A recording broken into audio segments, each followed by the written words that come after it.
Hello guys, welcome on to this channel. 10th standard and this video is for you. So 10th standard science la 14th unit on transportation of plants and circulation in animals அப்படிங்கிற இந்த unit தான் நம்ம பார்க்க போகிறோம்.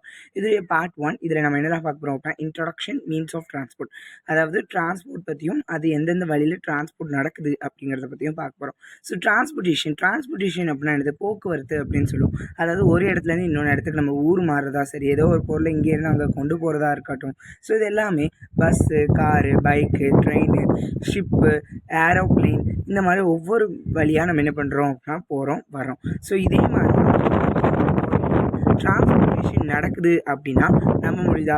S, நடக்குது. So இதுக்கான முக்கியமான காரணங்களுக்கு முன்னாடி cellular, unicellular, multi cellular. So uni அப்படின்னா ஸோ அந்த ஒரு சிங்கிள் செல்லால் எல்லா வேலைகளும் செய்யப்படுறது என்ன அப்படின்னா யூனிசெல்லுலார். மல்டி செல்லுலார் அப்படின்னா ஒன்றுக்கும் மேற்பட்ட செல்ஸால் நம்மளுக்கு என்ன ஆகும் அப்படின்னா அந்த வேலையை பண்ணும். அதாவது யூனிசெல்லுலார் அப்படின்னா ப்ரோகேரியோட்ஸ் அண்ட் யூகேரியோட்ஸ் அப்படின்னா அவங்க மல்டி செல்லுலார். அதாவது அந்த செல் எல்லாமே சேர்ந்து டிஷ்யூவாக மாறும், டிஷ்யூ எல்லாமே சேர்ந்து ஆர்கன் சிஸ்டமாக மாறும், ஆர்கன் சிஸ்டம் எல்லாமே சேர்ந்து ஒரு ஆர்கானிசமாக நம்மளுக்கு மாறும் அப்படின்னு சொல்லலாம். இப்போ மல்டி செல்லுலர் ஆர்கானிசம்ஸ் இருக்குல்ல, ஸோ அவங்க என்ன ப்ராசஸ் பண்ணுவாங்க அப்படின்னா நிறைய செல்ஸ், மில்லியன் ஆஃப் செல்ஸை அதோடைய பாடியில் என்ன பண்ணுவாங்க அப்படின்னா ப்ராசஸ் பண்ணுவாங்க, அதாவது கொடுப்பாங்க. Every cell needs a constant supply of essential substance like nutrients and oxygen to maintain life and survive. So இதில் ஒவ்வொரு செல்லுக்கும் என்ன தேவை அப்படின்னா கரெக்டான அளவு, அதாவது கான்ஸ்டன்ட் அப்படின்னா ஒரே அளவான அதுக்கு தேவையான பொருட்களான நியூட்ரிஷன்ஸ், ஆக்சிஜன் தேவை அதோட வாழ்க்கையை மேம்படுத்துறதுக்கும் அது வாழ்கிறதுக்கும். So food is only source of energy and every cell gets its energy by break down of glucose.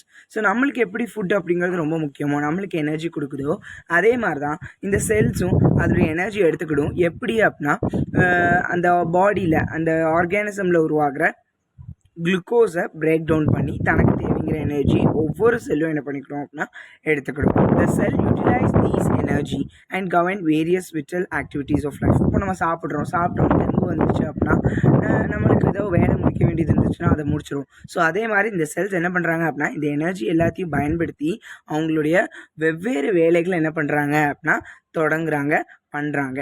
So இப்போ கொஷின்ஸ் எல்லாமே இருக்குது அப்படின்னு சொல்லலாம். Have you ever wonder how water and nutritions absorb by the root and transport to the leaves? அதாவது நம்ம பாடியில் நம்ம சாப்பிட்ற உணவு அப்படிங்கிறது நம்மளுக்கு என்ன ஆகுது அப்படின்னா நம்ம பாடி முழுக்க போகுது. ஸோ இதுவே ஒரு சந்தேகமான விஷயம் தான். அதே மாதிரி கேட்குறாங்க அப்படின்னா நீங்கள் என்னைக்காவது நினச்சிருக்கீங்களா வாட்டரும் நியூட்ரிஷன்ஸும் ரூட் மூலமாக எடுக்கப்பட்டு லீவ்ஸுக்கு எப்படி போகுது அப்படின்ட்டு? ரெண்டாவது question, how is food prepare by the leaves carry to the other parts of the plants? Leaves மூலிமா உருவாக்கப்படுற ஃபுட்ஸ் ஆனது எப்படி அதர் பார்ட்ஸ் ஆஃப் பிளான்ஸுக்கு போகுது அப்படிங்கிறத கேட்டிருக்காங்க. Do you know how water reaches the top of the tall plants in spite of not having a circulatory system like animals? So animals அப்படின்னு சொல்லும்போது அவங்களுக்கு சர்க்குலேட்டரி சிஸ்டம், அதாவது சுழற்சி முறை அப்படிங்கிறது இருக்குது. சுழற்சி முறை என்னது, சாப்பிட்டது எப்படி பிரிஞ்சு ரத்தத்தோட கலக்குது. ஸோ இந்த மாதிரி ஒரு பயாலஜிக்கல் ஃபங்க்ஷன் இருக்குது. ஸோ அதே மாதிரி வாட்டர் எப்படி டாப் ஆஃப் த பிளான்ட், அதாவது பிளான்ட் ஒரு பெரிய உயரமான பிளான்ட்டுடைய டாப் வரைக்கும் போகுது. அனிமல்ஸில் சர்க்குலேட்டரி சிஸ்டம் இருக்குது, அதுக்கு பதிலாக இதில் என்ன இருக்குதுன்னு உங்களுக்கு தெரியுமா? So these are the questions. இப்போ அதுக்கான கொஞ்சமாக ஆன்சர்ஸை இன்ட்ரொடக்ஷனில் பார்க்கலாம். Water absorb by the roots have to reach entire plant and food synthesize by the leaves have to be distribute to all the parts of the plant.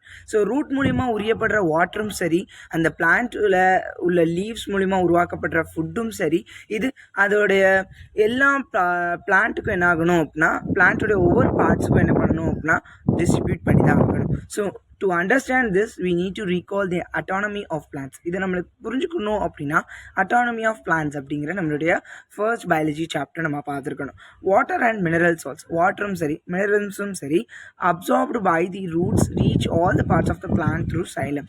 Xylem அப்படிங்கிறது மூலயமா அதோடைய roots மூலிமா அப்சார்ப் பண்ணப்பட்டது எல்லா பிளான்ட்ஸ் ஆஃப் த பிளான்ட்டுடைய பார்ட்டுக்கும், அதாவது எல்லா part of the பிளான்ட்டுக்கும் போகும் அப்படின்னு சொல்லலாம். The food synthesized by the leaves or translocated to Food synthesized by the leaves or translocated to all the parts of the plant through the phloem. Phloem மூலிமா என்ன ஆகுது அப்படின்னா பிளான்ட்டுடைய எல்லா பார்ட்ஸுக்கும் லீவ்ஸ் மூலிமா உருவாக்கப்படுற அந்த ஃபுட்டானது என்ன ஆகுது அப்படின்னா டிரான்ஸ்லோகேட் ஆகுது. டிரான்ஸ்லோகேட் அப்படின்னா ஒரு ஊர்லேருந்து நம்ம இன்னொன்று ஊருக்கு போகிறோம். ஸோ அப்போ நமக்கு தேவைங்கிற பொருட்கள் எல்லாத்தையும் எடுத்துகிட்டு போவோம். ஸோ அது டிரான்ஸ்லோகேஷன் அப்படின்னு சொல்லலாம். அதே மாதிரி தான் ஒரு குறிப்பிட்ட ரொம்ப அதிகமான பல்க் மூமெண்ட் ஆஃப் சப்ஸ்டன்ஸ் எல்லா சப்ஸ்டன்ஸும் மொத்தமாக வாஸ்குலர் டிஷ்யூ மூலியமா போணுச்சு அப்படின்னா அதுதான் டிரான்ஸ்லோகேஷன். ஸோ இதுதான் என்னது நம்மளுக்கு வாஸ்குலர் பண்டல். அண்ட் இங்கே சைலம் இருக்குது. சைலம் மூலிமா என்ன ஆகும் அப்படின்னா வாட்டர் அண்ட் மினரல்ஸ் எல்லாமே போகும். அண்ட் ஃப்ளோயம் மூலிமா என்ன ஆகும் அப்படின்னா நம்மளோட ஃபுட் எல்லாமே என்ன ஆகும் அப்படின்னா போகும் அப்படின்னு சொல்லலாம். இதுதான் நம்மளுக்கு இது. ஸோ இப்போ எப்படி ஃபுட் ப்ரிப்பேர் பண்ணுறது அப்படிங்கிற நம்ம சின்ன வயசுலேயே படிச்சிருப்போம். ஃபோட்டோசிந்தசிஸ் அப்படிங்கிறது மூலிமா அது ஃப்ளோயம் மூலியமாகவும் சைலம் மூலியமாகவும் என்ன அப்படின்ட்டு நம்ம பார்த்துட்டோம்.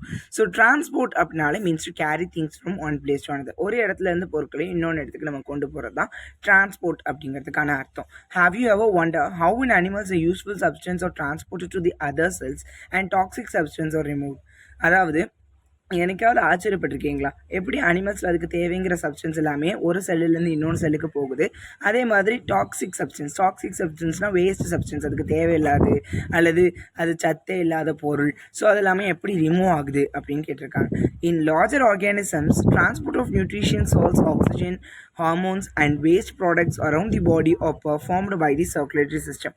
இந்த மாதிரி லார்ஜர் ஆர்கானிசம்ஸில் நியூட்ரிஷன்ஸ் சால்ட்ஸ் ஆக்சிஜன் ஹார்மோன்ஸ் இது எல்லாமே என்ன ஆகுது அப்படின்னா அந்த பாடி சுற்றி இருக்கிற வேஸ்ட் ப்ராடக்ட்ஸ் இது எல்லாமே சர்க்குலேட்டரி சிஸ்டம் மூலிமா பண்ணப்படுது. The circulatory system consist of circulating fluids, blood, limbs and the heart and blood vessels which perform the collecting and transporting system.